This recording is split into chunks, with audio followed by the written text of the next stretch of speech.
ഞാൻ സ്റ്റാർട്ട് ചെയ്യുന്നത് ഇങ്ങനെ ചെറുതായിട്ട് പ്രൊജക്റ്റൊക്കെ ചെയ്തു തുടങ്ങുന്നത് MCL സ്റ്റാർട്ട് ചെയ്യുന്ന സമയത്താണ്. അതിന് മുന്നേ ലാപ്പൊന്നും ഇല്ലായിരുന്നു. അപ്പോൾ ലാപ്പൊക്കെ സംഘടിപ്പിക്കുന്നത് ഡിഗ്രി ലാസ്റ്റ് പ്രൊജക്റ്റ് ടൈമൊക്കെ ആയ സമയത്താണ്. എല്ലാവരും പ്രൊജക്ട് സെൻറ്ററിലേക്കൊക്കെ പോകുന്ന സമയത്ത് ഒറ്റയ്ക്ക് എന്തായാലും ഒന്ന് ചെയ്തു നോക്കാമെന്ന് വിചാരിച്ചു. കോൺസെപ്റ്റൊക്കെ റെഡിയായി, അപ്പോൾ എല്ലാം ഓക്കെ പറഞ്ഞു.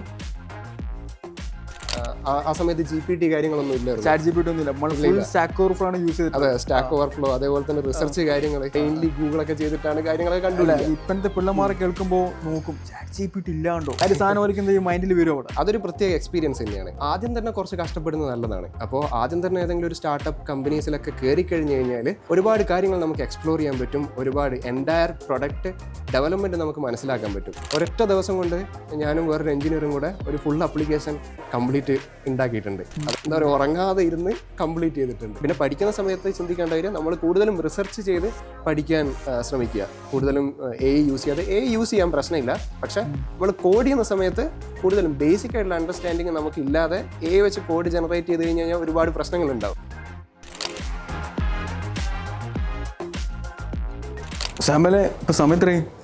സമയം ഇപ്പോൾ 4:15 കഴിഞ്ഞിട്ടുണ്ട്. നമ്മൾ എത്ര മണിക്ക് ഇവിടെ ഷൂട്ടിംഗ് സ്റ്റാർട്ട് ചെയ്ത്? നമ്മൾ 10 മണിക്ക് ഇവിടെ ആക്ച്വലി എത്തിയതാണ്. 10 മണിക്ക് എത്തിയില്ല, അറൗണ്ട് ഒരു 6-7 മണിക്കൂർ നമ്മൾ എന്ത് ചെയ്തിട്ടുണ്ട്? 4 മണിക്കൂർ വെറുതെ ഇരുന്നിട്ടുണ്ട്. Okay, fine. അപ്പോൾ നമ്മൾ ഇന്ന് മെയിനായിട്ട് വന്നിട്ടുള്ളത് ഒരു വലിയൊരു ടോപ്പിക് തന്നെ കവർ ചെയ്യാനുള്ളതാണ്. അതെ അതെ. അപ്പോൾ അതിന് മുന്നേ നമുക്ക് എന്ത് ചെയ്യാം, ഇപ്പം സാമുവലിൻ്റെ കേസ് പറയുകയാണെങ്കിൽ സാമുവൽ അറൗണ്ട് ഒരു 5 year എക്സ്പീരിയൻസ് ഉണ്ട് ഈ ഫീൽഡിൽ, സോഫ്റ്റ്വെയർ ഫീൽഡിൽ. ഇപ്പം നമ്മൾ ഒരുമിച്ച് വർക്ക് ചെയ്തിട്ടുണ്ട്, കുറേ കാര്യം നമ്മൾ ഒരുമിച്ച് ചെയ്തിട്ടുണ്ട്. സാമുവൽ ഇപ്പോൾ വേറെ കമ്പനിയിൽ വർക്ക് ചെയ്യുന്നുണ്ട്. അതൊരു വേറെ ഒരു എക്സ്പീരിയൻസ് ആയിരുന്നു. അപ്പോൾ സാമുവലിൻ്റെ എക്സ്പീരിയൻസ് എങ്ങനെയാണ് ഇവിടെ തമ്മിൽ എത്തിയൊരു ഓവർ വ്യൂ ഉണ്ടാവില്ല? ഓക്കെ. ഒരു സോഫ്റ്റ്വെയർ എഞ്ചിനീയർ എന്നുള്ള രീതിയിൽ നോക്കുകയാണെങ്കിൽ ഞാനിത് സ്റ്റാർട്ടിങ് ജേണി മുതൽ പറഞ്ഞു. അതെ. ഇത് ഞാൻ സ്റ്റാർട്ട് ചെയ്യുന്നത് ഇങ്ങനെ ചെറുതായിട്ട് പ്രൊജക്റ്റൊക്കെ ചെയ്തു തുടങ്ങുന്നത് MCL സ്റ്റാർട്ട് ചെയ്യുന്ന സമയത്താണ്. അതിന് മുന്നേ ലാപ്പൊന്നും ഇല്ലായിരുന്നു. അപ്പോൾ ലാപ്പൊക്കെ സംഘടിപ്പിക്കുന്നത് ഡിഗ്രി ലാസ്റ്റ് പ്രൊജക്റ്റ് ടൈമൊക്കെ ആയ സമയത്താണ്. അപ്പോൾ ജസ്റ്റ് ഒരു പ്രൊജക്ട് സെൻറ്ററിൽ നിന്നായിരുന്നു ചെയ്തത്.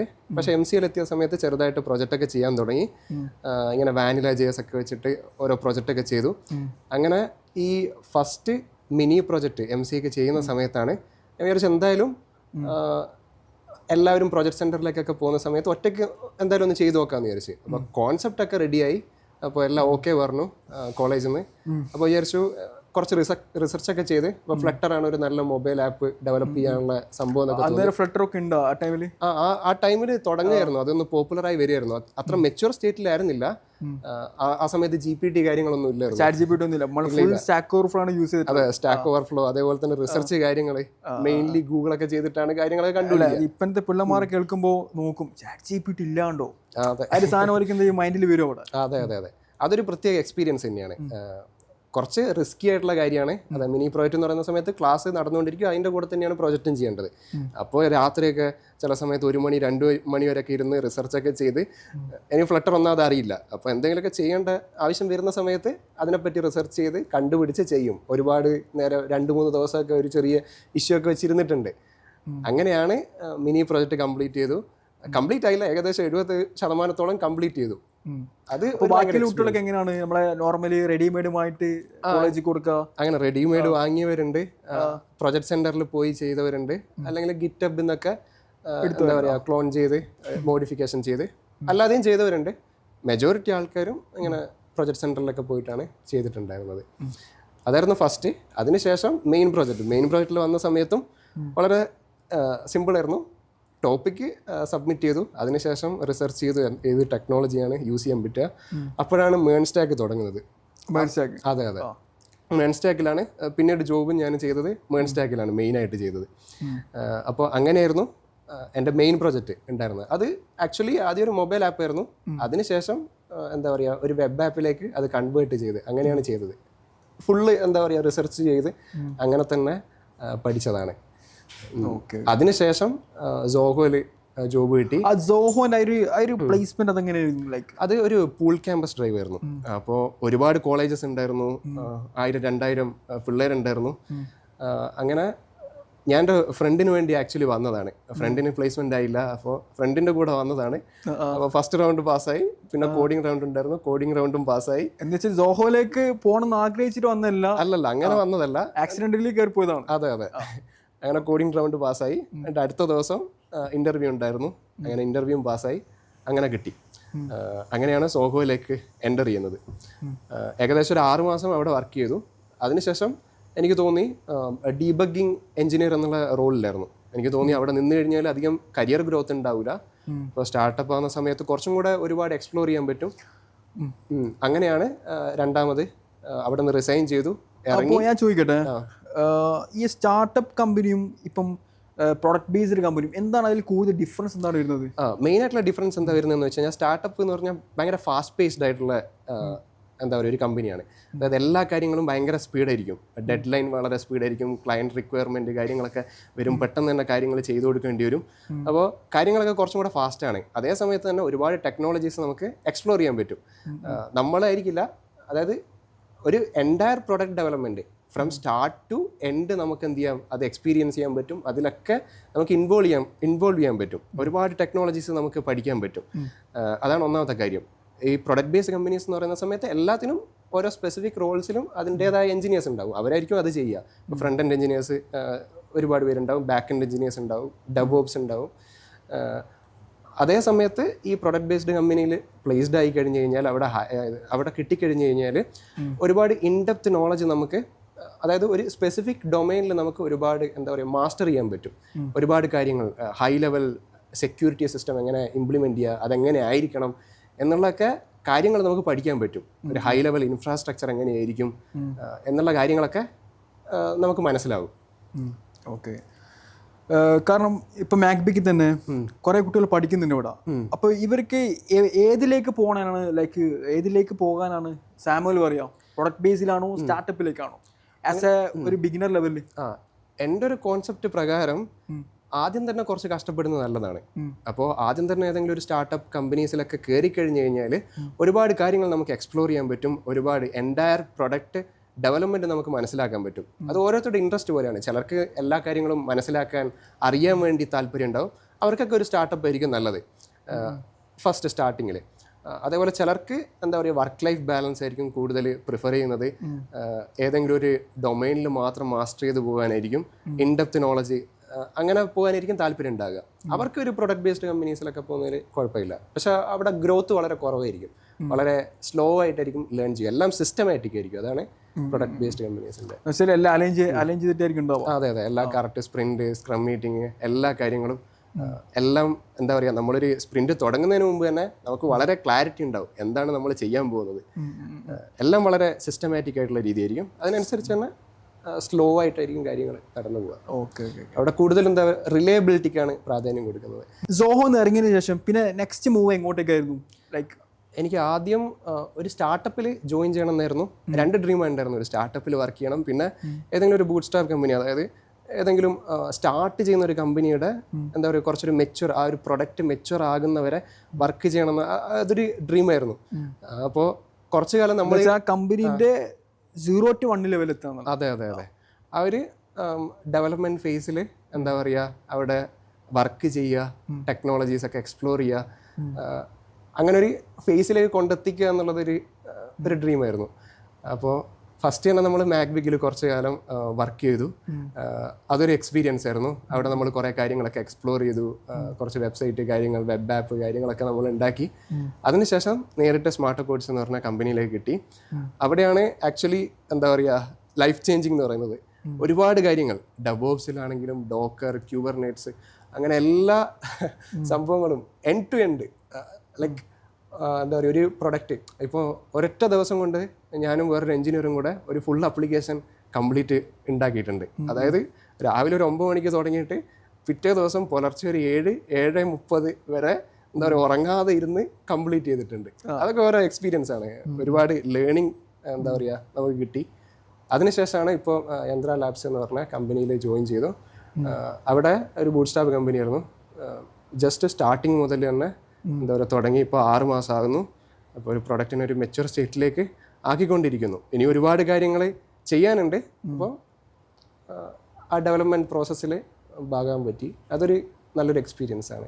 ഈ ഡെവലപ്പിംഗ് ഇപ്പോൾ ഡെവലപ്പിംഗ് നമുക്ക് എങ്ങനെയാണ് എഞ്ചിനീയർ ലെവലിലേക്ക് നമുക്ക് എത്താൻ പറ്റുക? ഓക്കെ, ഡെവലപ്പിംഗ് എന്ന് ആക്ച്വലി പറയുന്ന സമയത്ത് നമ്മളൊരു സ്പെസിഫിക് ടോപ്പിക്കോ അല്ലെങ്കിൽ സ്പെസിഫിക് ഡൊമൈനിലോ ആയിരിക്കും എക്സ്പേർട്ട് ആയിരിക്കും. എഞ്ചിനീയർ എന്ന് പറയുന്ന സമയത്ത് അവിടെ entire software development life cycle അതിൻ്റെ അകത്ത് വരും. അതിൻ്റെ അകത്ത് ഡിസൈനിങ് വരും, ആർക്കിടെക്ചർ ഡിസൈനിങ് വരും, അതേപോലെ തന്നെ ഡെവലപ്മെൻറ്റ് വരും, കോഡിങ് വരും, ടെസ്റ്റിങ്, എല്ലാ സംഭവങ്ങളും വരും. അതാണ് മെയിനായിട്ടുള്ള ഡിഫറൻസ് അതിൻ്റെ അകത്ത് വരുന്നത്. ഡെവലപ്പിംഗ് എന്ന് പറയുമ്പോൾ അതിൻ്റെ അകത്ത് ഒരു സ്പെസിഫിക് ടാസ്കും അതേപോലെ കാര്യങ്ങളൊക്കെ ഉണ്ടാവും.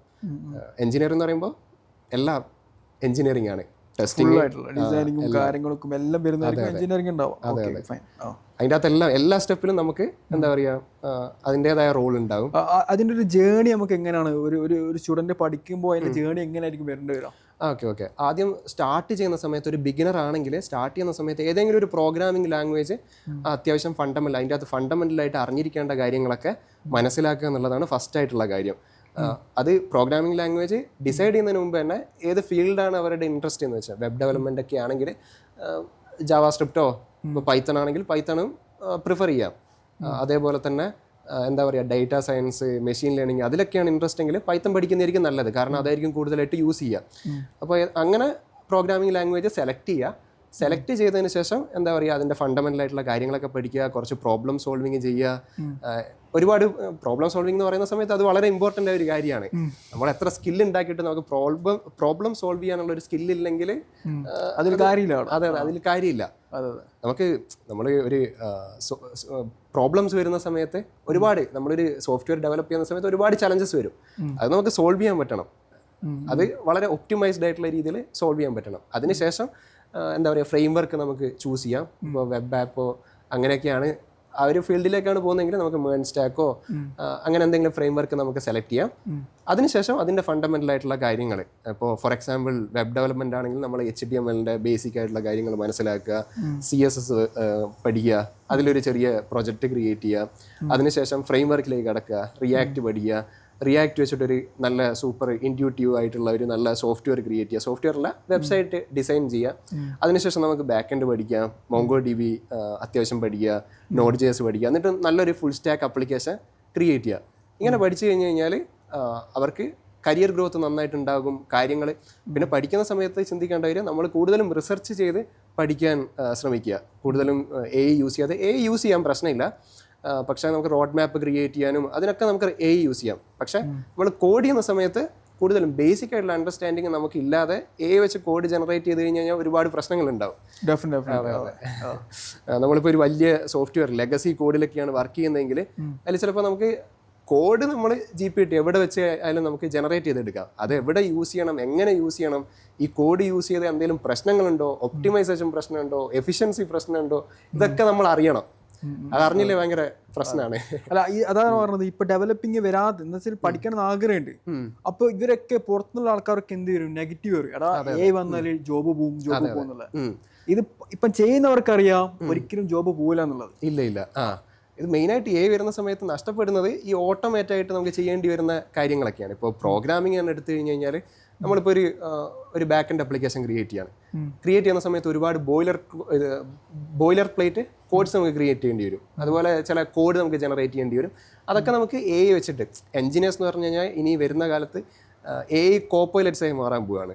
അവർ AI യൂസ് ചെയ്യും, എല്ലാ ടൂൾസും യൂസ് ചെയ്തിട്ട് എങ്ങനെ അവരുടെ പ്രൊഡക്ടിവിറ്റി ഇൻക്രീസ് ചെയ്യാം, അതാണ് മെയിനായിട്ടുള്ള കാര്യം. പക്ഷെ പഠിക്കുന്ന സമയത്ത് AI യൂസ് ചെയ്യാം, ഡോക്യുമെന്റേഷൻ AI യൂസ് ചെയ്യാം, അതേപോലെ തന്നെ റോഡ് മാപ്പ് ക്രിയേറ്റ് ചെയ്യാൻ, നേരത്തെ പറഞ്ഞ പോലെ റോഡ് മാപ്പ് ക്രിയേറ്റ് ചെയ്യാനൊക്കെ AI യൂസ് ചെയ്യാം. പക്ഷെ എന്താ പറയുക, ഫണ്ടമെന്റൽ ആയിട്ടുള്ള നോളജ് ഉണ്ടാക്കിയെടുത്ത് കോഡ് അത്യാവശ്യം ചെയ്ത് പഠിക്കുക എന്ന് പറയുന്ന സമയത്ത് പ്രോബ്ലം സോൾവിങ്, അതേപോലെ തന്നെ ലോജിക്കലായിട്ടുള്ള തിങ്കിങ്, ക്രിട്ടിക്കൽ തിങ്കിങ്, ഈ സംഭവങ്ങളൊക്കെ ബിൽഡ് ചെയ്തെടുക്കുക. അതില്ലാതെ നമുക്ക് AI-നെ കൊണ്ട് ആവശ്യമില്ല. AI-ക്ക് അതിൽ നമ്മളെ ഹെൽപ്പ് ചെയ്യാൻ പറ്റത്തില്ല. മനസ്സിലായി. അപ്പോൾ ഇവിടെ കുട്ടികളെ ഏറ്റവും കൂടുതൽ ഡൗട്ടാണ്, സാർ ഞാൻ ഏതെടുക്കണം, പൈത്തൺ എടുക്കണോ, മേൺ എടുക്കണോ, അല്ലെങ്കിൽ ഫ്ലട്ടർ എടുക്കട്ടെ, കുറെ പേർക്ക് ഡൗട്ടാണ്. അതെ. അപ്പോൾ അതിലെങ്ങനെയാണ് സാമിൻ്റെ ഒരു ഇതുണ്ടാവുക, ഒപ്പീനിയൻ പറയാനുള്ളത്? അത് ഫസ്റ്റ് ഓഫ് ഓൾ പേഴ്സണലായിട്ട് ഒരു ഇൻട്രസ്റ്റ് ഉണ്ടാവുമല്ലോ. നമുക്കിപ്പോൾ ഞാൻ ആദ്യം സ്റ്റാർട്ട് ചെയ്ത സമയത്ത് എനിക്ക് മൊബൈൽ ആപ്പൊക്കെ ഉണ്ടാക്കാൻ ഭയങ്കര ഇഷ്ടമായിരുന്നു. അങ്ങനെയാണ് first mini project mobile app related ആയിട്ടുള്ള സാധനം എടുത്തത്, ഫ്ലട്ടർ. അതെ. പിന്നെ ഒരു ടോപ്പിക്ക് കിട്ടി, എന്താ പറയുക, മൊബൈൽ ആപ്പ് ചെയ്യാൻ പറ്റിയില്ല മെയിൻ പ്രോജക്റ്റ്. അങ്ങനെയാണ് വെബ്സൈറ്റിലേക്ക് വരുന്നത്. അങ്ങനെയാണ് ഞാൻ ആക്ച്വലി എന്താ പറയുക മേൺ സ്റ്റാക്ക് ഡെവലപ്പറായിട്ട് മാറുന്നത്.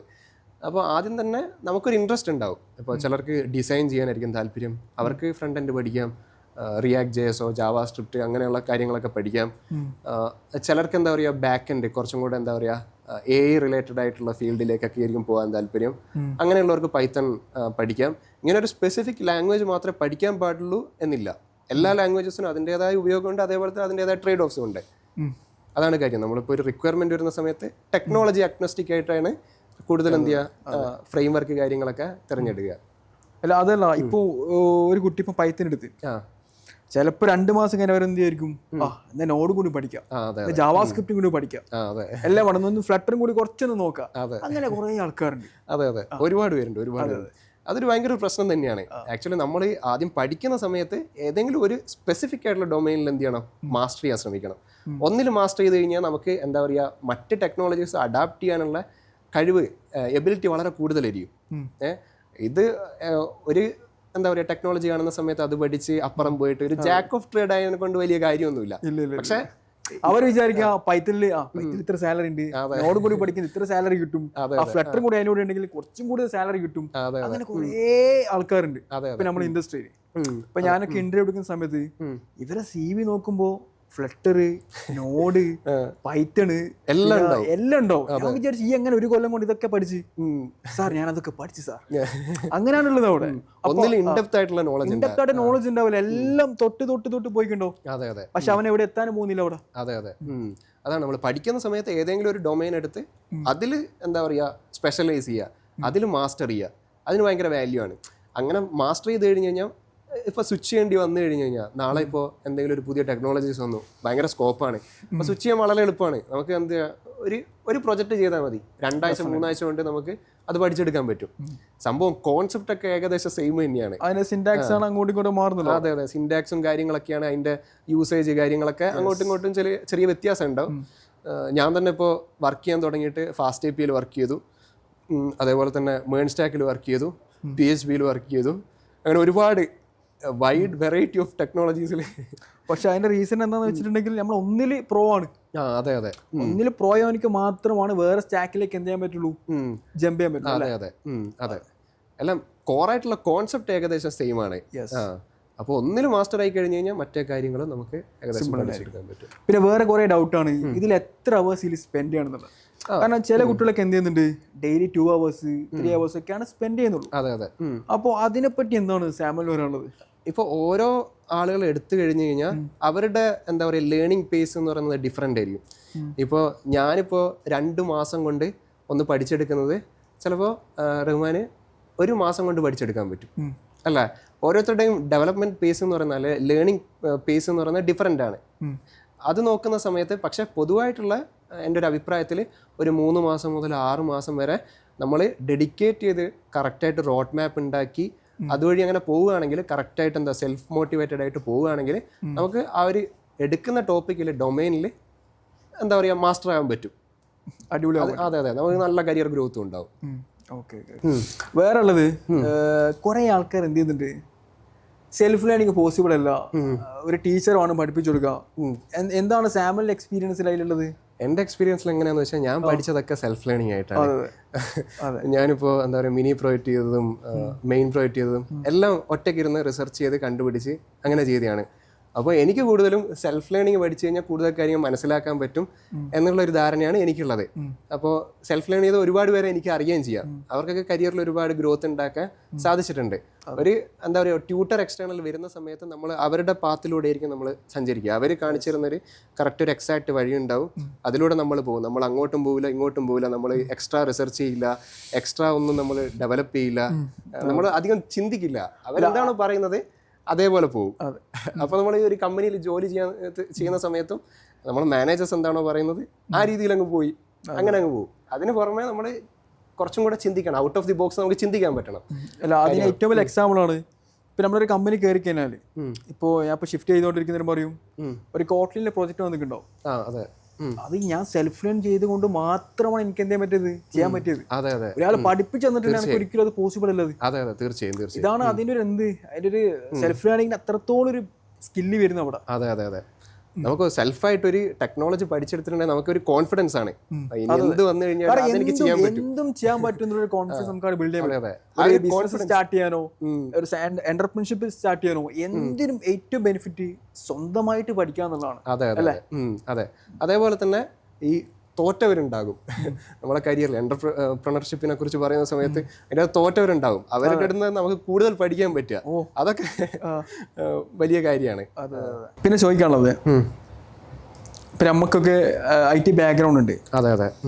കുറെ ആൾക്കാർ തിങ്ക് ചെയ്യുന്നുണ്ട്, സാറേ ഞാൻ +2 ആണ് എടുത്തത്, എനിക്ക് IT ബാക്ക്ഗ്രൗണ്ട് ഇല്ല, അങ്ങനെ കുറെ ആൾക്കാർ ചോദിക്കുന്നുണ്ട്. അതെ അതെ തീർച്ചയായും. അപ്പോൾ അവിടെ നമുക്ക് എന്താണ് കറക്റ്റ് പറയാനുള്ളത് ഇപ്പൊ കറണ്ട് സിറ്റുവേഷനിൽ? സത്യം പറഞ്ഞു കഴിഞ്ഞാൽ ഇതൊരു കോമൺ മിത്താണ്. അതായത് IT ബാക്ക്ഗ്രൗണ്ട് ഉള്ളവർക്ക് മാത്രമേ സോഫ്റ്റ്വെയർ എഞ്ചിനീയർ ആകാൻ പറ്റൂ, എന്തെങ്കിലും ഒരു ഡിഗ്രി വേണം. ഇതൊക്കെ ഒരു മിത്താണ്. കാരണം ഡിഗ്രി ഇല്ലാതെയും അല്ലെങ്കിൽ വേറെ എന്തെങ്കിലും പഠിച്ചവർക്കും വളരെ പെട്ടെന്ന് തന്നെ ഒരു സോഫ്റ്റ്വെയർ എഞ്ചിനീയർ ആകാൻ പറ്റും. അതിന് വേണ്ടത് ഇത്രയേ ഉള്ളൂ, നമ്മൾ നേരത്തെ പറഞ്ഞ പോലെ ഒരു നല്ലൊരു റോഡ് മാപ്പ് ഉണ്ടാക്കുക, അതനുസരിച്ച് കറക്റ്റായിട്ട് പഠിക്കുക, അത്രേ ഉള്ളൂ. അങ്ങനെയാണെങ്കിൽ ആർക്ക് വേണമെങ്കിലും ഏത് ബാക്ക്ഗ്രൗണ്ടിലുള്ളവർക്കാണെങ്കിലും കുറച്ച് അത്യാവശ്യം ഒരു ലോജിക്കും പ്രോബ്ലം സോൾവിങ് സ്കില്ലും ഒക്കെ ഡെവലപ്പ് ചെയ്ത് കഴിഞ്ഞ് കഴിഞ്ഞാൽ നമ്മളൊരു ബെസ്റ്റ് സോഫ്റ്റ്വെയർ എഞ്ചിനീയർ ആയി. അതെ, അതിന് ഏറ്റവും വലിയ എക്സാമ്പിളാണ് ഇപ്പം സാമലോട് പഠിച്ച MCA BCA ഒക്കെ പഠിച്ച എത്ര കുട്ടികൾ ഡെവലപ്പിംഗ് ആയിട്ട് വർക്ക് ചെയ്യുന്നുണ്ട്? അതെ അതെ, വളരെ കുറവാണ്. കുറവല്ല. എൻ്റെ പഠിച്ച ആൾക്കാർ അങ്ങനെ തന്നെയാണ്. മെജോറിറ്റി ആൾക്കാരും വേറെ വേറെ വഴിയിലേക്കാണ് പോകുന്നത്. അതെ അതെ. ഈ പഠിച്ച ആൾക്കാർ എന്തിലേക്ക് വരുന്നില്ല? ഈ ഫീൽഡിലേക്ക് വരുന്നില്ല. അതെ അതെ, വളരെ കുറവാണ്. ഇത് കുറെ പേര് അറിയുന്നില്ല. ഇതാണ് റിയാലിറ്റി വരുന്നത്. കാരണം ഇവിടെ നമ്മൾ ആദ്യം മനസ്സിലാക്കേണ്ടത് നിങ്ങളെ ഡിഗ്രി സർട്ടിഫിക്കറ്റ് അതൊന്നുമല്ല, അൾട്ടിമേറ്റ് നിങ്ങൾക്ക് ആ സാധനം ചെയ്യാൻ പറ്റുമോ? അതെ അതെ, അതാണ് കമ്പനീസ് നോക്കുക അല്ലേ? അതെ അതെ. നിങ്ങൾക്ക് സ്കില്ലുണ്ടോ, നിങ്ങൾക്ക് ലോജിക് ഉണ്ടോ, അതെ, നിങ്ങൾ എടുക്കാൻ കമ്പനീസ് തയ്യാറാണ്. ഇപ്പൊ ലാസ്റ്റ് തന്നെ ഇപ്പം നമ്മളെ മാക്ബിക്ക് സാമുവലിന്റെ കമ്പനി ഒരാൾ പ്ലേസ്ഡ് ആയിട്ടുണ്ട്. അതെ അതെ. മൂപ്പർ ക്വാളിഫിക്കേഷൻ BCom, എനിക്ക് തോന്നുന്നു BCom ആണോ? അതെ, BCom ആണ്. BCom ആണ്. അപ്പം അൾട്ടിമേറ്റ് എടുക്കുന്നത് നിങ്ങളെ BCom ഡിഗ്രി വെച്ചിട്ടോ നിങ്ങൾ MCA ഡിഗ്രി വെച്ചിട്ടോ അല്ല. അതെ അതെ. അൾട്ടിമേറ്റ് നിങ്ങൾ എന്താണ്, നിങ്ങൾക്ക് ഏതിലാണോ സ്കില്ലുള്ളത്, പൈത്തണിലാണോ നോഡിലാണോ മേണിലാണോ, അതിൽ നിങ്ങൾ അടിപൊളിയാണെങ്കിൽ നിങ്ങൾക്ക് എന്ത് ചെയ്യാൻ പറ്റും, നല്ല പാക്കേജിൽ പ്ലേസ്മെന്റ് ആകാൻ പറ്റും. അതെ അതെ. ഇതാണ് ഐറ്റിന്റെ ഒരു റിയാലിറ്റി വരുന്നത്. അതെ അതെ. നമ്മൾ നോക്കിക്കഴിഞ്ഞാൽ IT ബാക്ക്ഗ്രൗണ്ടിന് പുറത്തുള്ള എത്രയോ പേർക്ക് ജോലി കിട്ടിയിട്ടുണ്ട്. ഇപ്പോൾ കൂടുതലും IT ബാക്ക്ഗ്രൗണ്ടിന് പുറത്തുള്ളവരാണ് കൂടുതൽ മേഖലയിലേക്ക് വരുന്നത്. കാരണം ഇത് ഈ 4 കൊല്ലം 5 കൊല്ലം ഒക്കെ ഇവർ MCA BCA ഒക്കെ പഠിച്ചിട്ട് ഇവർ ആ ട്രോമയിലായിരിക്കും ഉണ്ടാവുക. അതെ അതെ. കോഡിങ് കാണുന്നവരെ ഇവർക്ക് പേടിയാ, ഇതെന്നെ കൊണ്ട് പറ്റുമോ, ഇതെന്നെ കൊണ്ട് പറ്റുമോ, അങ്ങനത്തെ പല ഡൗട്ടായിരിക്കും ഉണ്ടാവുക. ഇത് കാണുന്ന ഓലിക്കാർക്ക് മനസ്സിലാവും, നിങ്ങൾ പറഞ്ഞ റെഡി ആട്ടോ അല്ലേ? അതെ അതെ. MCA ഡിഗ്രി ഒക്കെ എടുക്കുന്നവർക്ക് മെയിൻ ഉള്ള പ്രശ്നം ഇതാണ്, കോഡിംഗ് കാണുന്ന സമയത്ത് തന്നെ അവർക്ക് ഒരു പേടിയാണ്. എക്സാമ്പിൾ പറയുന്നതാണെങ്കിൽ സാമുവലെ, എനിക്കൊക്കെ അറൗണ്ട് 24 പേപ്പറോളം BCAക്ക് സപ്ലി ഉണ്ട്. 24 പേപ്പർ സപ്ലി ആണ് എന്നെ എന്തിലേക്ക് എത്തിച്ചത്, ഇങ്ങോട്ടേക്ക് ഈ ഒരു എഞ്ചിനീയർ ലെവലിലേക്ക് എത്തിച്ചത്. കാരണം എൻ്റെ കൂടെ പഠിച്ച ആരും എന്തല്ല ഡെവലപ്പിങ്ങോ എഞ്ചിനീയേഴ്സും എല്ലാം അവിടെ, അവരൊക്കെ പല പല ഫീൽഡിലേക്ക് എന്താണ് പോയിട്ടുള്ളത് അവിടെ. Okay okay. അതെ അതെ, ശരിയാണ്. 25 പേപ്പർ പിന്നെ എഴുതി എടുത്തിട്ടുണ്ട്. അതെ അതെ. അതെ, നമ്മൾ ഈ ഡെവലപ്മെന്റ് എന്നൊക്കെ പറഞ്ഞു കഴിഞ്ഞാൽ അത് നമ്മൾ പഠിക്കുന്നതായിട്ട് വളരെ വ്യത്യാസമുണ്ട്. കാരണം പഠിപ്പിക്കുന്നതൊക്കെ ഏകദേശം ഒന്നാണെങ്കിലും നമ്മളെ ഒരു പഠന രീതി വളരെ ഡിഫറെൻ്റ് ആണ്. അതുകൊണ്ട് തന്നെയാണ് മെയിനായിട്ടുള്ള എന്താ പറയുക IT ബാക്ക്ഗ്രൗണ്ട് ഉള്ളവർ പോലും ഈ കോഡിങ്ങിനെ ഇഷ്ടമില്ലാത്ത. അതെ അതെ. കാരണം അവർക്കൊരു 100 നമ്പറോ 200 നമ്പറോ ഒന്ന് പ്രിന്റ് ചെയ്യാൻ പോലും അവർക്ക് എന്തില്ല. അതെ അതെ, പോസിബിൾ അല്ല അവർക്ക്. പിന്നെ പഠിപ്പിക്കുന്ന മെത്തേഡും ടീച്ചേഴ്സ് വരുന്നു, അവര് എന്താ പറയാ പ്രോഗ്രാം എഴുതി കൊടുക്കുന്നു, അതേപോലെ എന്ത് ചെയ്യുന്നു, പകർത്തിയെടുക്കുന്നു. ഡെഫിനറ്റ്ലി. നെക്സ്റ്റ് നമുക്കുള്ളത് മെയിനായിട്ട് നമുക്ക് ചർച്ച ചെയ്യേണ്ടത് ഒരു സാധനമാണ് ഈ ഡെവലപ്പിംഗ് ഫീൽഡിൽ നിന്ന് നമുക്ക് എങ്ങനെ ഒരു എഞ്ചിനീയർ എന്ന് വെച്ചാൽ സോഫ്റ്റ്വെയർ എഞ്ചിനീയർ ലെവലിലേക്ക് എത്താൻ പറ്റും. കാരണം എഞ്ചിനീയർ ലെവലിലേക്ക് എത്തിയാൽ മാത്രമാണ് നമുക്ക് എന്ത് ചെയ്യാൻ പറ്റുള്ളൂ, ഇപ്പൊ ഉള്ള പാക്കേജിൽ നിന്ന് 2x 3x നമുക്ക് പോകാൻ പറ്റുള്ളൂ. ആ ഒരു ജേണി നമ്മൾ എങ്ങനെയാണ് കറക്റ്റ് കൊണ്ടുപോകുന്നത്? ഓക്കെ, ഡെവലപ്മെന്റ് എന്ന് പറയുന്ന സമയത്ത് നമുക്ക് ഏതെങ്കിലും ഒരു സ്പെസിഫിക് ഡൊമൈനിൽ എന്തെങ്കിലും ഒരു ഡെവലപ്മെന്റ് ആക്ടിവിറ്റി തരുന്ന സമയത്ത് അത് ചെയ്യുക, അത് മെയിൻറ്റെയിൻ ചെയ്യുക, ഇതൊക്കെയാണ് മെയിനായിട്ട് ഡെവലപ്പറിന്റെ ജോബ് എന്ന് പറയുന്നത് പൊതുവെ. അതേ സമയത്ത് ഒരു എഞ്ചിനീയർ ലെവലിലേക്ക് വരുന്ന സമയത്ത് അത് കുറച്ചും കൂടെ എന്താ പറയുക, കൂടുതൽ ആർക്കിടെക്റ്റിൽ ശ്രദ്ധിക്കണം, കോഡ് ഒപ്റ്റിമൈസേഷൻ കറക്റ്റായിട്ട് ഡിസൈൻ ചെയ്യണം, ഇതൊക്കെ അവർ അറിഞ്ഞിരിക്കണം. സിസ്റ്റം ഡിസൈന്, അതേപോലെ എന്താ പറയുക കറക്റ്റ് ക്ലീൻ കോഡ് എഴുതുക, മെയിൻറ്റൈനബിൾ അതായത് ടെസ്റ്റബിൾ ആയിട്ടുള്ള കോഡ് എഴുതുക, എല്ലാം ടെസ്റ്റ് ഡ്രിവൺ ആയിട്ട് എന്ത് ചെയ്യുക കോഡൊക്കെ എഴുതി പോവുക, ഇതൊക്കെയാണ്. ഫോർ എക്സാമ്പിൾ എന്താ പറയുക, ഡെവലപ്പറിന് മെയിൻ ആയിട്ടുള്ള ആക്ടിവിറ്റി എന്ന് വെച്ചാൽ എങ്ങനെയെങ്കിലും ഡെവലപ്പ് ചെയ്യുക, ഫീച്ചർ ഡെവലപ്പ് ചെയ്യുക, അത് എന്താ പറയുക ജസ്റ്റ് ലൈവ് ആക്കുക, ഡിപ്ലോയ് ചെയ്യുക, കാര്യങ്ങളൊക്കെയാണ്. പക്ഷെ എഞ്ചിനീയർ എന്ന് പറയുന്ന സമയത്ത് അവർ ചെയ്യുന്ന ജോബ് എന്താ പറയുക, റിലയബിൾ ആയിട്ടുള്ള കോഡ് എഴുതുക, എന്നതൊക്കെയാണ് മെയിനായിട്ട് സ്കെയിൽ ചെയ്യാന്നുള്ളത്. അതെ സ്കെയിൽ ചെയ്യുക. ഈ കാര്യത്തിലൊക്കെ ഇൻഡെപ്ത് ആയിട്ടുള്ള നോളജ് ഉള്ളവരായിരിക്കും എഞ്ചിനീയർ പോസ്റ്റിലേക്കൊക്കെ വരുന്നത്. പിന്നുള്ളത് ഈ എഞ്ചിനീയറിലേക്ക് വരുമ്പോൾ നമ്മൾ വേറെ എന്തൊക്കെയാണ് കൂടുതലായിട്ട് നമ്മൾ എക്സ്പ്ലോർ ചെയ്യേണ്ടത് അതിലേക്ക് പോകുമ്പോൾ? ഓക്കെ, മെയിനായിട്ട് നമുക്ക് സിസ്റ്റം ഡിസൈനിൻ്റെ കോൺസെപ്റ്റുകളൊക്കെ അറിഞ്ഞിരിക്കണം. നെറ്റ്വർക്കിംഗ് എന്തൊക്കെയാണ് സംഭവങ്ങൾ, അത് കറക്റ്റായിട്ട് അറിഞ്ഞിരിക്കണം. എന്താണ് ഈ നെറ്റ്വർക്കിങ്ങും സിസ്റ്റം എഞ്ചിനീയറിംഗ് എന്താണ്? മെയിനായിട്ട് പറഞ്ഞു കഴിഞ്ഞാൽ സിസ്റ്റം ഡിസൈൻ നെറ്റ്വർക്കിംഗ് എന്നൊക്കെ പറയുന്ന സമയത്ത് ഒരു സിസ്റ്റത്തിന് എങ്ങനെ നമുക്ക് എഫിഷ്യൻ്റായിട്ട് സ്കെയിൽ ചെയ്യാം, അത് ഓരോ ചലഞ്ചസ് വരുന്ന സമയത്ത് അതിനെങ്ങനെ ഒപ്റ്റിമൈസ് ചെയ്യാൻ പറ്റും, എന്തൊക്കെ സൊല്യൂഷൻസ് യൂസ് ചെയ്തിട്ട് എന്തൊക്കെ ടെക്നോളജീസ് യൂസ് ചെയ്തിട്ട് അതിനെ നമുക്ക് ഏറ്റവും നല്ല രീതിയിൽ സ്കെയിൽ ചെയ്യാൻ പറ്റും എന്നുള്ളതൊക്കെയാണ് മെയിനായിട്ട് സോഫ്റ്റ്വെയർ സിസ്റ്റം ഡിസൈനിൽ മെയിനായിട്ട് വരുന്നത്. അതേപോലെ നെറ്റ്വർക്കിങ്ങിൽ വരുന്ന സമയത്ത് അതിൻ്റെ അകത്ത് കുറേ കോൺസെപ്റ്റുകളുണ്ട്. അതായത് നമ്മൾ ഡിപ്ലോയ് ചെയ്യുന്ന സമയത്തൊക്കെ ശ്രദ്ധിക്കേണ്ട കുറേ കാര്യങ്ങളുണ്ട്. ഇതിൻ്റെ ബേസിക് ഫണ്ടമെൻ്റൽ ആയിട്ടുള്ളൊരു നോളജ് ഉണ്ടെങ്കിൽ മാത്രമേ അവർ നമ്മൾ ഡിപ്ലോയ്മെൻറ്റ് ചെയ്യുന്ന സമയത്തായിരുന്നാലും ക്ലൗഡ് കാര്യങ്ങൾ സെറ്റപ്പ് ചെയ്യുന്ന സമയത്തായിരുന്നാലും അതിലൊരു ഇൻഡെപ്ത് ആയിട്ടുള്ള നോളജ് ഉണ്ടെങ്കിൽ മാത്രമേ അത് വളരെ എഫിഷ്യൻ്റായിട്ടും എന്താ പറയുക സെക്യൂർ ആയിട്ടുള്ള രീതിയിൽ നമുക്ക് ചെയ്തെടുക്കാൻ പറ്റും. സെക്യൂരിറ്റി വളരെ ഇമ്പോർട്ടൻ്റ് ആയ കാര്യമാണ്. അതെ പ്രത്യേകിച്ച് ഇന്നത്തെ കാലത്തിൽ. പിന്നെ മെയിനായിട്ട് വേണ്ട കാര്യമാണ് data structures and algorithms. Data structures എന്ന് പറയുന്ന സമയത്ത് തന്നെ എങ്ങനെ ഡേറ്റാസിനെ നമുക്ക് പ്രോപ്പറായിട്ട് അറേഞ്ച് ചെയ്യാം, എങ്ങനെ നമുക്ക് ഡേറ്റാസിനെ വെച്ച് നമുക്ക് ഓപ്പറേറ്റ് ചെയ്യാം. അങ്ങനെ ഒരുപാട് ഡേറ്റ സ്ട്രക്ചേഴ്സ് ഉണ്ട്. ക്യൂ ഉണ്ട്, ലിങ്ക്ഡ് ലിസ്റ്റ്, അങ്ങനെ ഓരോന്നുണ്ട്. എല്ലാത്തിനും അതിൻ്റേതായ പെർഫോമൻസും അതേപോലെ സിസ്റ്റം സ്പീഡ് കാര്യങ്ങളൊക്കെ നോക്കുന്ന സമയത്ത് ഓരോന്ന് അതിൻ്റേതായ ബെനിഫിറ്റ് ഉണ്ട്. അതേപോലെ തന്നെ അതിൻ്റേതായ ട്രേഡ് ഓഫ് കാര്യങ്ങളൊക്കെ ഉണ്ട്. അപ്പോൾ നമ്മളൊരു സിസ്റ്റം ഡിസൈൻ ചെയ്യുന്ന സമയത്ത് എന്താ പറയുക, നമുക്ക് ഇതിനെക്കുറിച്ചൊരു നോളജ് ഉണ്ടെങ്കിൽ ഏറ്റവും പ്രോപ്പറായിട്ട് ഒപ്റ്റിമൈസ് ആയിട്ട് നമുക്ക് എന്ത് ചെയ്യാം, കോഡ് എഴുതാൻ പറ്റും. അതാണ് വളരെ ഇമ്പോർട്ടൻ്റ് ആയ കാര്യം. അപ്പോൾ ഇതിനെക്കുറിച്ചൊക്കെ ഒരു നല്ല നോളജ് ഒരു സോഫ്റ്റ്വെയർ എഞ്ചിനീയറിന് ഉണ്ടായിരിക്കണം. പിന്നെ വേറെ കുറേ ആൾക്കാർ ഡൗട്ട് ആയിരിക്കും, അനക്കിപ്പം പാക്കേജ് ഒരു 3 LP ആണ്, അനക്ക് എങ്ങനെ ഒരു 6 to 7, 7 to 20, 20 to 40 ലെവലിലേക്ക് എത്താന്നുള്ളത്? ഓക്കെ, ഇപ്പോൾ 3 LP ആണ് ഉള്ളതെങ്കിൽ കോൺസ്റ്റൻ്റ് ആയിട്ട് റെഗുലർലി നമ്മൾ എന്ത് ചെയ്യണം, നമ്മളെ സ്കില്ല് ഡെവലപ്പ് ചെയ്യാൻ നോക്കണം. നമുക്കൊരു ജോബ് കിട്ടിയെന്ന് പറഞ്ഞുകൊണ്ട് ആയില്ല.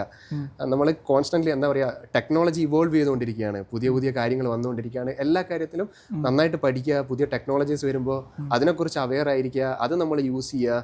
അതേപോലെ നമ്മളെ എന്താ പറയുക സ്കിൽസ് നമ്മൾ ബിൽഡ് ചെയ്തുകൊണ്ടിരിക്കുക. ഓരോ ദിവസവും എന്താ പറയുക സൈഡ് പ്രോജക്ട്സ് എന്തെങ്കിലും ചെയ്യാൻ പറ്റിയാൽ ചെയ്യുക, ഓപ്പൺ സോഴ്സിൽ കോൺട്രിബ്യൂട്ട് ചെയ്യാൻ പറ്റിക്കഴിഞ്ഞാൽ ചെയ്യുക. ഓപ്പൺ സോഴ്സ് കോൺട്രിബ്യൂട്ട് ചെയ്യുന്നത് വളരെ ഇമ്പോർട്ടൻ്റ് ആയ ഒരു കാര്യമാണ്. അത് വളരെ നമ്മളെ കരിയർ ഗ്രോത്ത് ഉണ്ടാക്കാൻ സഹായിക്കുന്ന കാര്യമാണ്. അതായത് നമ്മൾ എന്തെങ്കിലും ഒരു ഓപ്പൺ സോഴ്സ് പ്രോജക്റ്റിലെടുത്ത് നമ്മൾ എന്തെങ്കിലും ചെയ്യുന്ന സമയത്ത് ഇഷ്യൂസ് ഒക്കെ നമ്മൾ സോൾവ് ചെയ്യുന്ന സമയത്ത് നമുക്ക് ഒരുപാട് എന്താ പറയുക നല്ല ഫീഡ്ബാക്സ് കിട്ടും. വളരെ സീനിയർ എഞ്ചിനീയേഴ്സിൻ്റെ ഫീഡ്ബാക്സ് കാര്യങ്ങളൊക്കെ കിട്ടും. അതൊക്കെ നമ്മളെ കരിയർ ഗ്രോത്ത് ചെയ്യാൻ വളരെ സഹായിക്കുന്ന കാര്യമാണ്. പിന്നെ എന്താ പറയുക ഈ ഹാക്കാത്തോൺസ്, അതേപോലെ തന്നെ ഒരുപാട് സൈറ്റ്സ് കാര്യങ്ങളൊക്കെ ഉണ്ട് അതിന് വേണ്ടിയിട്ട്. അതൊക്കെ ജസ്റ്റ് എക്സ്പ്ലോർ ചെയ്യുക, എന്തെങ്കിലും ഹാക്കാത്തോണൊക്കെ പങ്കെടുക്കുക, അതൊക്കെ ഓരോ എക്സ്പീരിയൻസ് ആണ്. അതിനൊക്കെ വാല്യൂസും ഉണ്ട്. സൈഡ് പ്രോജക്ട്സ് ചെയ്യുക, അതിനൊപ്പം തന്നെ നമുക്ക് നെറ്റ്വർക്കിംഗ് കൂടി അവിടെ ബിൽഡ് ചെയ്യണ്ടേ? അതെ, തീർച്ചയായും നെറ്റ്വർക്കിംഗ് വളരെ ഇമ്പോർട്ടൻറ്റ്. ചില സമയത്ത് എന്താ പറയുക, നമുക്ക് സ്കില്ലുകൊണ്ട് മാത്രം നമുക്ക് മറ്റുള്ളവരുടെ എന്താ പറയുക കാഴ്ചപ്പാടിൽ നമ്മളെ സ്കില്ല് എത്തിക്കാൻ പറ്റിയെന്ന് വരില്ല. അപ്പോൾ നമുക്ക് എന്ത് ചെയ്യാം, ഈ ലിങ്ക്ഡിൻ വഴിയും അല്ലെ ട്വിറ്റർ വഴിയൊക്കെ നമുക്ക് മറ്റുള്ളവരുമായിട്ട് പരിചയപ്പെടാം, അവരുമായിട്ട് റെഫറലിന് നമുക്ക് ചോദിക്കാം. അതിനൊന്നും മടിക്കേണ്ട കാര്യമൊന്നുമില്ല. അല്ല, കാരണം കൂടുതൽ കുട്ടികളെയും ഇപ്പം കാണുന്ന ഏറ്റവും വലിയ ഇഷ്യൂസ് ബന്ധപ്പെടാൻ ഭയങ്കര ബുദ്ധിമുട്ടാണ്. അതെ അവരോട് കണക്ട് ചെയ്യാനും സംസാരിക്കാനും ഇവരോട് എന്ത് സംസാരിക്കണം എന്ന് അറിയുന്നില്ല. ഇവര് വിചാരിക്കുന്നത് ഇവര് കുറെ ഡെയിലി ഇങ്ങനെ ഇരുന്നിട്ട് ജോബ് ഇങ്ങോട്ടേക്ക് വരുമെന്നാണ്. അതെ അതിനെ കുറിച്ചിട്ട് എന്താണ് സാമ്പിൾ പറയാനുള്ളത്? അത് റെഫറൽ വളരെ ഇമ്പോർട്ടൻ്റ് ഒരു കാര്യമാണ്. അതായത് ഇപ്പോൾ എല്ലാ ജോബും അങ്ങനെയല്ല, ചില ജോബ്സ് എന്താ പറയുക നമുക്ക് അപ്ലൈ ചെയ്ത് അങ്ങനെ കിട്ടിയെന്ന് വരും. പക്ഷേ റെഫറൽ ചെയ്ത് കഴിഞ്ഞാൽ നമുക്കുള്ള ചാൻസ് കൂടുതലാണ്. അപ്പോൾ എത്രത്തോളം റെഫറൽ നമുക്ക് കിട്ടാൻ സാധിക്കുമോ അതൊക്കെ കിട്ടിക്കഴിഞ്ഞ് കഴിഞ്ഞാൽ അത് നമ്മളെ കരിയറിന് വളരെ ഗ്രോത്ത് ഉണ്ടാവും. കാരണം നെറ്റ്വർക്ക് നമ്മൾ നെറ്റ്വർത്ത് എന്നാണ്. അതെ തീർച്ചയായും. പിന്നെ ഈ ഡിസ്കോഡ് ചാനൽസ് ഉണ്ട്, സ്ലാക്സ് ഉണ്ട്, ഇങ്ങനെ ഒരുപാട് കമ്മ്യൂണിറ്റീസ് ഉണ്ട്. സ്റ്റാക്ക് ഓവർഫ്ലോ ഉണ്ട്, അതേപോലെ തന്നെ റെഡിറ്റ് ഉണ്ട്. ഇങ്ങനെ ഒരുപാട് കമ്മ്യൂണിറ്റീസ് കാര്യങ്ങളൊക്കെ ഉണ്ട്. അതുവഴി നമ്മൾ കമ്മ്യൂണിക്കേറ്റ് ചെയ്യാൻ ശ്രമിക്കുക, മറ്റുള്ളവരായിട്ട് കണക്ട് ചെയ്യാൻ ശ്രമിക്കുക. അങ്ങനെ റെഫറൽ ഉണ്ടെങ്കിൽ റെഫറൽ കിട്ടിക്കഴിഞ്ഞ് കഴിഞ്ഞാൽ അതൊക്കെ വളരെ ഇമ്പോർട്ടൻ്റ് കാര്യമാണ്. നെറ്റ്വർക്കിംഗ്. പിന്നെ ആ നെറ്റ്വർക്കിനോട് തന്നെ നമുക്ക് കൂടുതലായിട്ട് പറയാനുള്ള ഒരു കാര്യമാണ് സോഫ്റ്റ് സ്കിൽ. അതെ ഈ കോഡ് മാത്രം എഴുതിയിട്ട് കാര്യമുണ്ടോ, അല്ലെങ്കിൽ ഈ സോഫ്റ്റ് സ്കില്ലിൻ്റെ ആവശ്യമുണ്ടോ? കാരണം ഇവിടെ തന്നെ നമ്മളൊരു എക്സാമ്പിൾ പറയുകയാണെങ്കിൽ കുറെ ആൾക്കാർ എന്ത് ചെയ്യുന്നുണ്ട്, പ്രോഗ്രാമിങ് അടിപൊളിയായിട്ട് ചെയ്യും. അതെ അതെ. പക്ഷേ അത് എന്ത് ചെയ്യാൻ പറ്റുന്നില്ല, അവർക്ക് കമ്മ്യൂണിക്കേറ്റ് ചെയ്യാൻ പറ്റുന്നില്ല. അതെ അതെ. അങ്ങനത്തെ കുറെ ഇഷ്യൂസ് അവിടെ വരുന്നുണ്ട് അവിടെ. അതെ അതെ. നമ്മൾ ഡെവലപ്പ് ചെയ്യുന്ന സമയത്ത്, നമ്മൾ പഠിച്ചു വരുന്ന സമയത്ത് സോഫ്റ്റ് സ്കില്ലും കൂടെ നമ്മൾ സൈഡിൽ നമ്മൾ ഇമ്പ്രൂവ് ചെയ്യാൻ ശ്രമിക്കണം. കമ്മ്യൂണിക്കേഷൻ ആയിരുന്നാലും അതേപോലെ തന്നെ ടീം വർക്ക്, കൊളാബറേഷൻ, ഈ എല്ലാ കാര്യങ്ങളും നമ്മൾ ഇമ്പ്രൂവ് ചെയ്യാൻ ശ്രമിക്കണം. കമ്മ്യൂണിക്കേഷൻ വളരെ ഇമ്പോർട്ടൻ്റ് ആണ്. നമുക്ക് ടെക്നോളജി പരമായിട്ട് ചിലപ്പോൾ നമുക്ക് മറ്റുള്ളവരെ പറഞ്ഞ് മനസ്സിലാക്കാൻ സാധിക്കും. ഒരു ടീം എന്ന് പറയുന്ന സമയത്ത് അവിടെ മാനേജേഴ്സ് ഉണ്ടാവും, ടെക് ബാക്ക്ഗ്രൗണ്ട് ഇല്ലാത്ത ആളായിരിക്കും, നമ്മളെ മറ്റ് കൊളീഗ്സ് ഉണ്ടാവും. അവർക്കൊക്കെ വളരെ സിമ്പിൾ ടൈമിൽ കാര്യങ്ങൾ പറഞ്ഞ് മനസ്സിലാക്കാൻ നമുക്ക് സാധിക്കണം. അതേപോലെ തന്നെ നമ്മളൊരു മാനേജർ റോളിലാണെങ്കിലും മറ്റുള്ള എല്ലാവർക്കും നമുക്ക് എന്ത് ചെയ്യാം, ടാസ്കുകളൊക്കെ പറഞ്ഞ് മനസ്സിലാക്കി കൊടുക്കാൻ സാധിക്കണം. അപ്പോൾ ഈ കമ്മ്യൂണിക്കേഷൻ ഒരു അഡ്വാൻറ്റേജ് തന്നെയാണ്.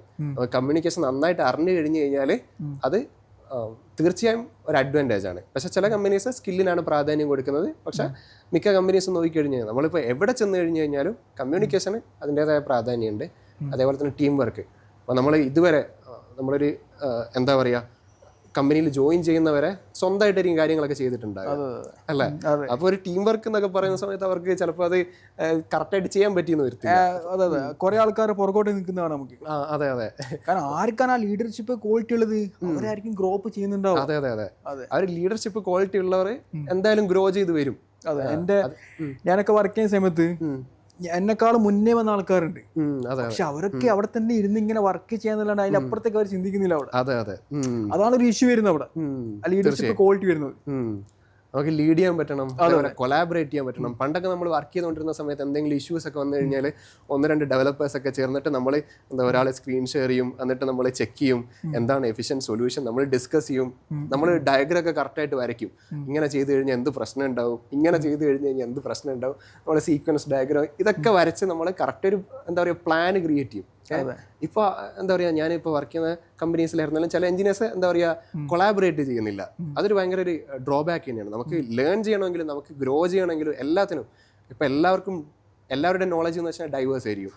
അപ്പോൾ നമ്മളൊരു 30 മിനിറ്റ് ആഴ്ചയിൽ ഒരു 30 മിനിറ്റ് നമുക്ക് സംസാരിക്കാൻ പറ്റിക്കഴിഞ്ഞ് കഴിഞ്ഞാൽ, നമുക്ക് കൊളാബറേറ്റ് ചെയ്യാൻ പറ്റിക്കഴിഞ്ഞാൽ, കോഡ് റിവ്യൂ ചെയ്യാൻ പറ്റിക്കഴിഞ്ഞ് കഴിഞ്ഞാൽ അത് വളരെ ഇമ്പോർട്ടൻ്റ് ആയ ഒരു കാര്യം മാത്രമല്ല, നമുക്ക് ഒരുപാട് ഗ്രോത്തും നമുക്ക് ഒരുപാട് എന്താ പറയുക ലേണിംഗ് കൂടെ ആയിരിക്കും. അല്ല, അതുകൊണ്ടാണ് മാക്ബിക്കിലെ കുട്ടിയൊക്കെ നമ്മൾ എന്ത് ചെയ്യുന്നത്, രാവിലെ തന്നെ ഒരു 10 to 15 മിനിറ്റ് നമ്മൾ എന്തുണ്ടാവും സ്ക്രം മീറ്റിംഗ്. അത് നല്ലൊരു കാര്യമാണ്. തീർച്ചയായും നമ്മൾ കമ്പനീസിലൊക്കെ പോകുന്ന സമയത്ത് അവിടെ സ്പ്രിന്റും സ്ക്രം മീറ്റിംഗ് സ്റ്റാൻഡപ്പ് മീറ്റിംഗ് കാര്യങ്ങളൊക്കെ ഉണ്ടാവും. കാരണം പല ആൾക്കാരും പല വേയിലായിരിക്കും എന്ത് ചെയ്യുന്നുണ്ടാവും, ആൻസർ കണ്ടുപിടിച്ചിട്ടുണ്ടാവും. അതെ അതെ അതെ. അപ്പൊ എല്ലാവർക്കും ആ എക്സ്പീരിയൻസ് എന്ത് ചെയ്യാൻ പറ്റും, ക്യാപ്ചർ ചെയ്യാൻ പറ്റും അവിടെ. Okay okay okay okay. അതൊരു നല്ല കാര്യമാണ്. അതേപോലെ തന്നെ ഇത് കഴിഞ്ഞ് കഴിഞ്ഞാൽ ജോലി കിട്ടുന്ന സമയത്തും അവർക്ക് ഏകദേശം മനസ്സിലാവും എന്താണ് ഇതൊക്കെ സംഭവങ്ങൾ. അവർക്ക് അവർ സിസ്റ്റമാറ്റിക് ആയിട്ടുള്ള വേ അവർക്ക് പ്രോപ്പറായിട്ട് മനസ്സിലാക്കാൻ സാധിക്കും. ഇപ്പൊ സാമ്പൂര് കുറെ ആൾക്കാർ കൂടി ഇതിലേക്ക് വരണം ആഗ്രഹമുണ്ട്, പക്ഷെ അവരുടെ വയസ്സ് ചിലപ്പോൾ 30 വയസ്സായിരിക്കാം, 35 വയസ്സായിരിക്കാം. അവർക്കൊക്കെ നമുക്ക് എന്താ പറയാനുള്ളത്? വയസ്സ് ആക്ച്വലി ഒരു വലിയ ഫാക്ടർ ഒന്നും അല്ല. നമുക്ക് പഠിച്ചെടുക്കാനുള്ള ഒരു എന്താ പറയുക കോൺഫിഡൻസ് ഉണ്ടെങ്കിൽ നമുക്ക് പഠിച്ചെടുക്കാം, നമുക്ക് ജോലിയും കിട്ടും. നമ്മളെ സ്കില്ലിനാണ്, നമ്മുടെ വയസ്സിന് പുറമെ നമ്മളെ സ്കില്ലിന്, നമ്മളെ മൈൻഡ് സെറ്റിന്, നമ്മളെ ഹാർഡ് വർക്കിനാണ് കമ്പനീസ് പേ ചെയ്യുന്നത്. അതിന്റെ ഏറ്റവും വലിയ എക്സാമ്പിൾ ആണ് ഇവിടെ നമ്മുടെ place life Fida. Fida around 33 വയസ്സോളം മൂപ്പർക്ക് ഉണ്ടാവും. 33 വയസ്സുണ്ട്. അതെ. ജസ്റ്റ് ഒരു അറൗണ്ട് 18 വീക്സാണ് മൂപ്പർ എന്ത് ചെയ്തത് 4.5 lakhs കയറിയിട്ടുള്ളത്. Okay okay okay okay. അതേപോലെ തന്നെ ഏജ് വലിയ ഫാക്ടർ ഒന്നും അല്ല. നമുക്ക് ആ ഒരു കോൺഫിഡൻസ്, ആ ഒരു മൈൻഡ് സെറ്റ് ഉണ്ടെങ്കിൽ നമുക്ക് പഠിച്ചെടുക്കാവുന്നേ ഉള്ളൂ. നമുക്ക് അതേപോലെ തന്നെ ജോലി നല്ല പാക്കേജിൽ തന്നെ കയറാനും പറ്റും. അപ്പൊ അങ്ങനെ കുറെ കേസസ് ഉണ്ട് അവിടെ. അതെ അതെ, ഒരുപാട്. നമ്മൾ മറ്റേ ഗൂഗിളിലൊക്കെ കാണുന്നത് തന്നെയാണ് ഇടയ്ക്കിടയ്ക്ക്. എന്താ വെച്ചാൽ വയസ്സ് കുറഞ്ഞ ആൾക്കാർ കയറുന്നുണ്ട്, വയസ്സ് കൂടിയ ആൾക്കാർ കയറുന്നുണ്ട്. അതെ അതെ. അവിടെ ഒരു വാളായിട്ട് ഒന്നും വരുന്നില്ല ഐ ടി ഫീൽഡിൽ. മറ്റുള്ള ഫീൽഡിൽ മറ്റുള്ള ഫീൽഡിൽ നിന്നും വരുന്ന ഒരുപാട് പേരുണ്ട്. അതെ അതെ, ഡെഫിനറ്റ്ലി. അപ്പം വേറെ ചോദിക്കാനുള്ളത്, ഇത് പഠിച്ചുകൊണ്ടിരിക്കുമ്പോ കുറെ ആൾ എന്ത് ചെയ്യുന്നുണ്ട്, ഈ ബഗ്ഗും കാര്യങ്ങളൊക്കെ കാണുമ്പോ എന്ത് ചെയ്യും, ഹെക്ടിക്കാവും. ഇതെന്നെ കൊണ്ട് പറ്റൂല, ഞാൻ പോവാ വേറെ ഫീൽഡിലേക്ക് പോവാ.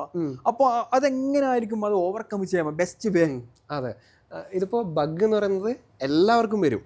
ഇപ്പോൾ ഇന്ന് സീനിയർ സോഫ്റ്റ്വെയർ ആയിരിക്കുന്ന 5 വർഷം 8 വർഷം ഇവരൊക്കെ ഒരു കാലത്ത് 2-3 ദിവസം ചിലപ്പോൾ ഒരാഴ്ചയൊക്കെ ഒരു ചെറിയ ബഗ്ഗിനെ വെച്ചിരുന്നവരായിരിക്കും. പക്ഷേ ആ കാലത്ത് എന്തില്ല, ചാറ്റ് ജിപിടി ഇല്ല, AI കാര്യങ്ങളൊന്നും ഇല്ലായിരുന്നു. ഇല്ല. നമുക്കൊക്കെ ആകെ ഉള്ളത് എന്താണ്, സ്റ്റാക്ക് ഓവർഫ്ലോ, മറ്റേ ഗിറ്റ്ഹബ് ആണ്. അതെ, ഗിറ്റ്ഹബ് ഉണ്ട്. അതേപോലെ തന്നെ എന്തെങ്കിലും പൊതുവായിട്ടുള്ള എന്തെങ്കിലും ഡോക്യുമെന്റ്സ്, അവരുടെ മെയിൻ ആയിട്ടുള്ള ഡോക്യുമെന്റ്സ്, ഇപ്പൊ എന്തെങ്കിലും ലൈബ്രറിയോ കാര്യങ്ങളൊക്കെ ചെയ്യുകയാണെങ്കിൽ അവരുടെ ഡോക്യുമെന്റ്സ് ഉണ്ട്, അതൊക്കെ പോയി വായിച്ചു നോക്കിയിട്ട് വേണം നമ്മൾ സോൾവ് ചെയ്യാൻ. കാരണം ഇപ്പത്തെ പിള്ളേർക്ക് അറിയില്ല, ഒറ്റൊരു പ്രോംപ്റ്റ് കൊടുത്ത് എന്താ ഇത് സാധനം കിട്ടിയ അവിടെ ഒരു 5 പ്രോംപ്റ്റ് കൊടുത്ത് കിട്ടിയില്ലെങ്കിൽ അവർ വിചാരിക്കും പോയി കയ്യിൽ തീർന്ന് ഇതെന്നെ കൊണ്ട് പറ്റൂല. അതിലാണ് പിള്ളേർ എന്ത് തിങ്ക് ചെയ്യുന്നത് അവിടെ. അതെ അതെ.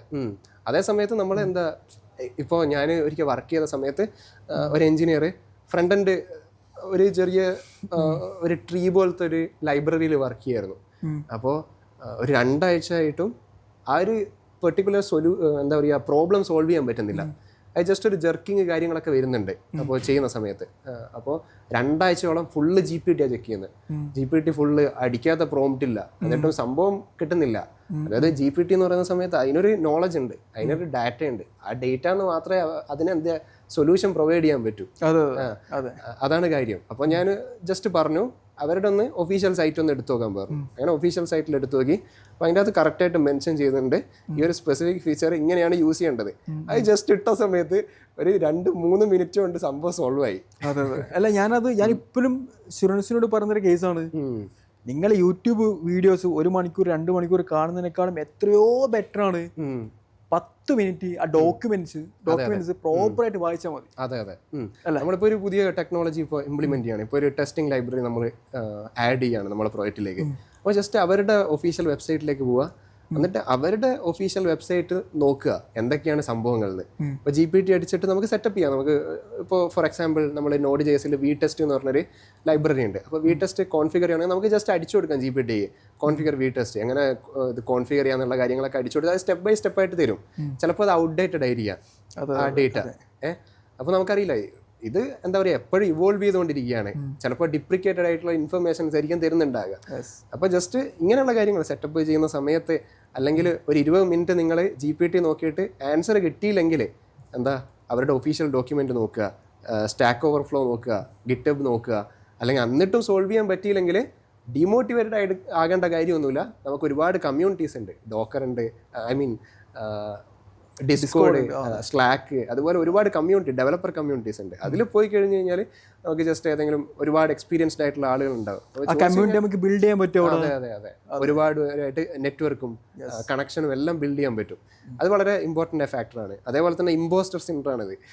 ചിലർ എന്താ പറയുക കുറേ നാളായിട്ട് കുറേ നേരമായിട്ട് ചെയ്തിട്ട് കിട്ടിയില്ലെങ്കിൽ അവരുടെ തന്നെ സ്കില്ലിനെ അവർ എന്താ പറയുക കമ്പാരിസൺ ചെയ്യും.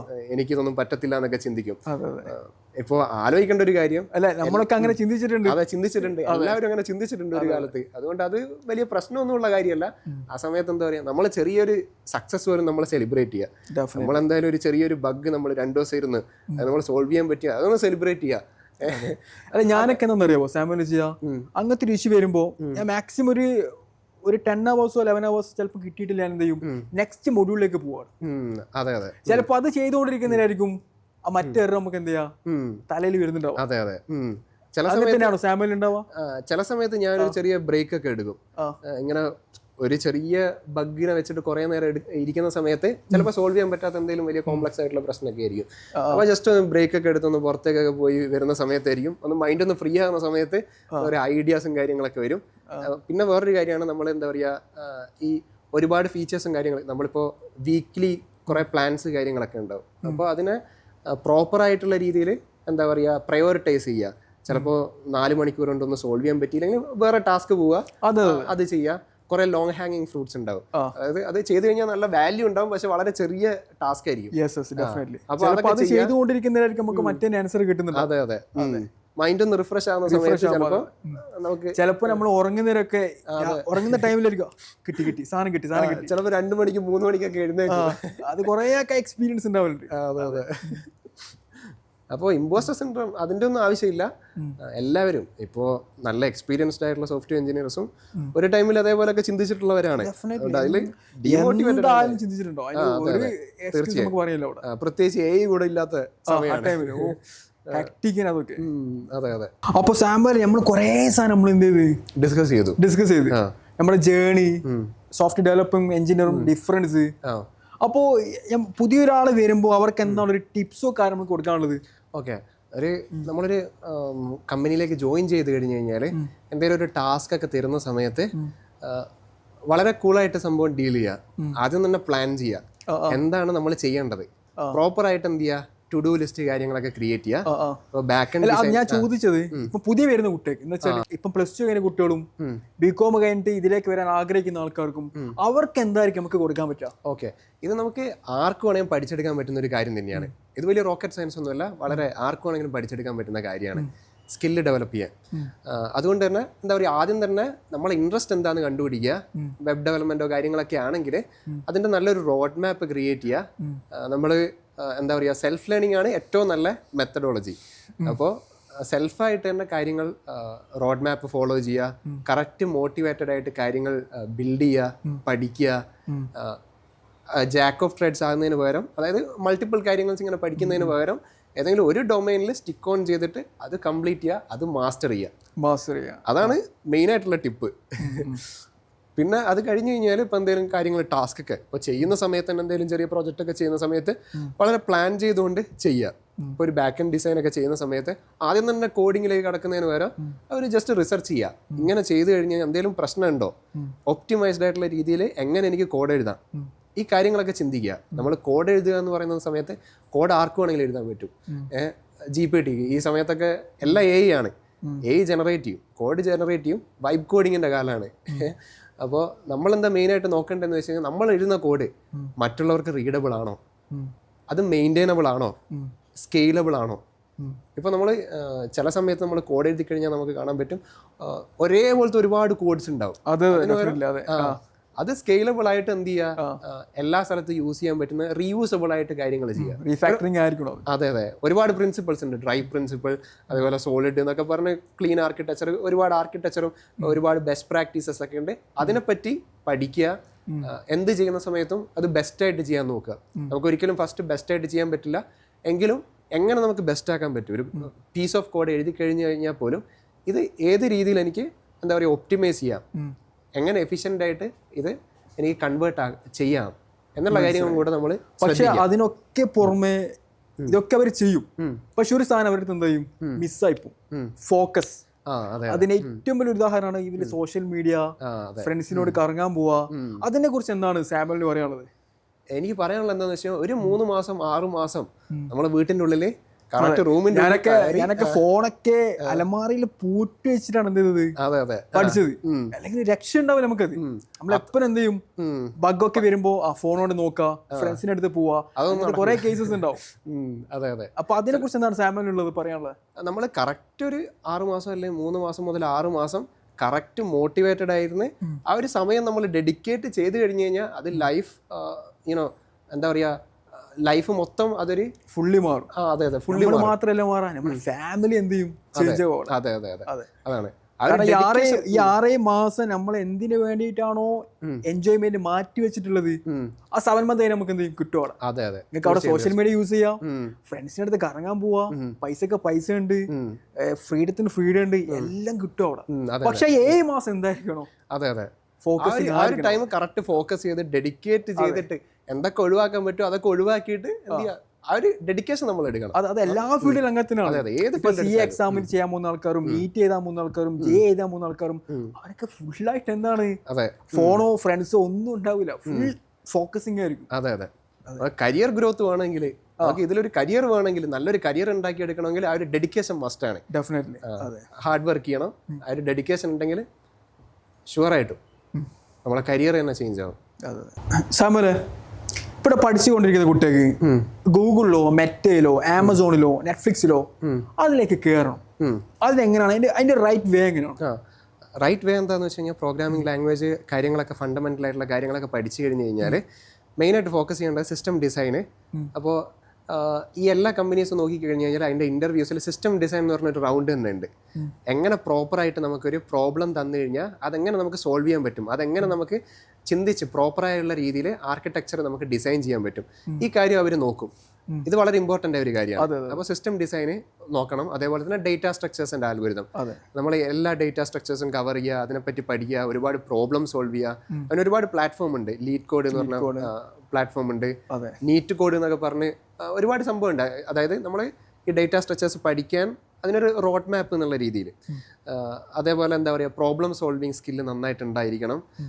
ഇതൊക്കെയാണ് മെയിനായിട്ട് പഠിച്ചിരിക്കേണ്ടത്. അതേപോലെ നെറ്റ്വർക്കിങ്ങിൻ്റെ നോളജ് ഉണ്ടായിരിക്കണം, പിന്നെ ഡിപ്ലോയ്മെൻറ്റിൻ്റെ ഒരു നോളജും ഉണ്ടായിരിക്കണം, പിന്നെ ഫുൾ സ്റ്റാക്കിനെ പറ്റിയിട്ടും ഇതിനെ പറ്റിയൊക്കെ ഒരു നോളജ് ഉണ്ടായിരിക്കണം. മെയിനായിട്ട് ഡേറ്റാ സ്ട്രക്ചേഴ്സിൻ്റെ അൽഗോരിതം, പിന്നെ സിസ്റ്റം ഡിസൈൻ, ഈ കാര്യങ്ങളാണ് മെയിനായിട്ട് അറിഞ്ഞിരിക്കേണ്ടത്.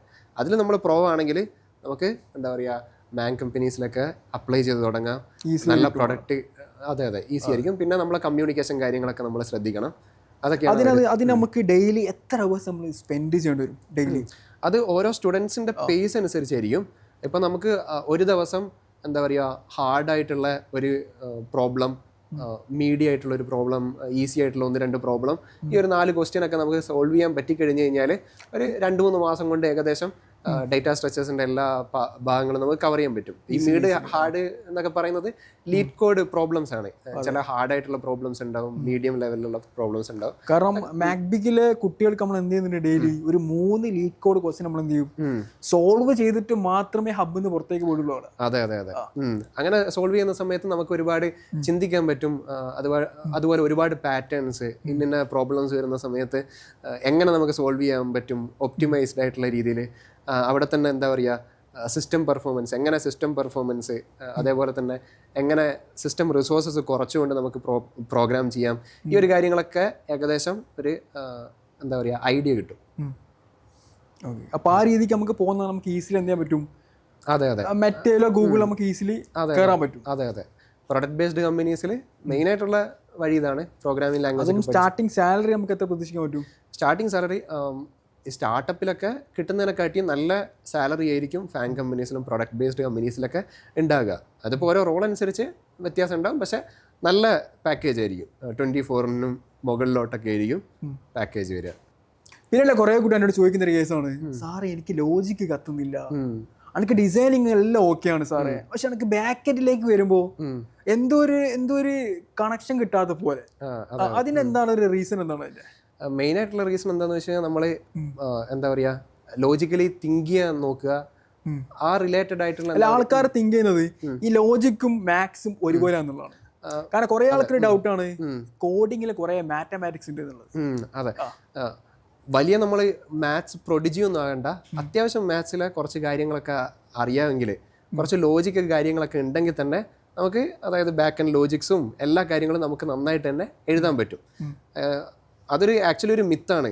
കാരണം ഒരു മാത്ത് പ്രൊഡിജി ആയി കഴിഞ്ഞാൽ മാത്രമേ നന്നായിട്ടൊരു കോഡ് ചെയ്യാൻ പറ്റൂ എന്നുള്ളതൊക്കെ അറിയുന്നത് നമ്മളെ BCA കുട്ടിയേക്കും MCA കുട്ടിയേക്കാണ് കൂടുതലുള്ളത്. അതെ.